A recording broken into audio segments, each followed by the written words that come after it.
Hello and welcome to today's Market Snapshot. My name's Craig Erlam, Senior Market Analyst at OANDA. Now we're going to start things as always with a roundup of how the markets have been trading during the European session so far and what we're expecting ahead of the US Open in about 40 minutes time. Now at the moment we're seeing indices in Europe trading quite significantly higher actually, and we are expecting, I believe, a similar open in the US as well, just under 1% higher. We're seeing in US futures at the moment. Really the gains in Europe being driven primarily by this bounce back in the banking stocks, particularly focused around Italy. This is helping bond yields as well in the likes of Italy and Spain in the periphery, predominantly where the biggest risk is seen in the banking sectors. We are seeing yields down around 6 basis points in both Spain and Italy as well. So this bit of a recovery, I guess, in terms of risk sentiment. In the currency space, we're seeing a lot of focus on the yen again. Now we have seen it pairing recent gains. Of course, the yen has strongly rallied this week. We did start to see it pairing some of these gains early on in the session today, but already we've seen a rebound here. So that rally which we were seeing in the end was both brief but also relatively shallow. In the commodity space, we're seeing Brent crude and WTI up now close to 5%. Really seen a strong rally in the last half hour or so as we approach the US Open here. Really, I think a lot of this rally now in the second half of this week has been primarily driven by that surprising drawdown in the inventory numbers, first reported by API on Tuesday evening and then confirmed by the EIA figure on Wednesday. One of the focuses today was going to be Fed's Dudley speech. Now William Dudley is one of the more dovish members of the Federal Reserve. He's actually talking as we record right now.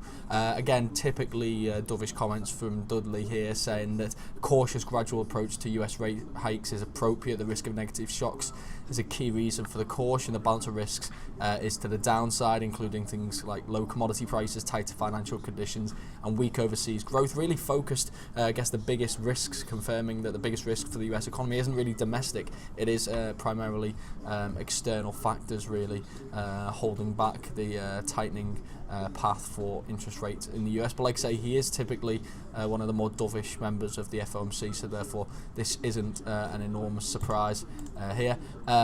He's also mentioned the fact that the labour market slack remains diminishing and more needs to be done on long-term unemployed, but expects core inflation to be below 2% by year end, but return to this level within the forecasting period. So no major real surprises from Dudley here. If we take a look now at what the key events are for the rest of the day, already we've had a bit of a relatively busy morning. We had the industrial production figures here from the UK and manufacturing. Industrial production here from a year-on-year perspective actually fell to a 2.5-year low, down 0.5% on the year.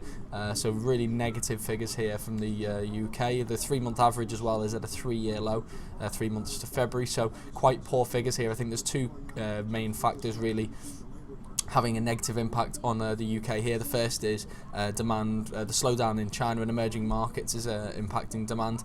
But we've also got the Brexit vote, which was noted as well. The uncertainty and the decline in investment as a result of the Brexit vote that's going to take place on the 23rd of June as well, having a negative impact here.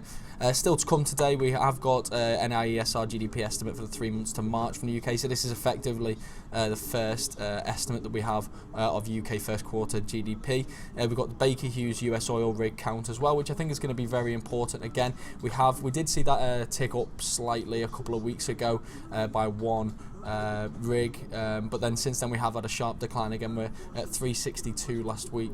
It'll be interesting to see what we see again here. If we see another decline in the oil rigs, then we could see that give another bit of a kick to the Brent and WTI prices as well. We've had the jobs report from Canada already today. Unemployment fell surprisingly from 7.3% to 7.1%. Participation rate remained at 65.9% here, so strong figures from the Canadian economy here, and we did see that bit of a boost for the Canadian dollar off the back of these. For more in-depth news and analysis, check out OANDA MarketPulse at MarketPulse.com. You can also find out more about OANDA and sign up for a free demo account at OANDA.com. Here you'll also get access to OANDA Forex Labs, which has a lot of great tools designed to help you with your trading.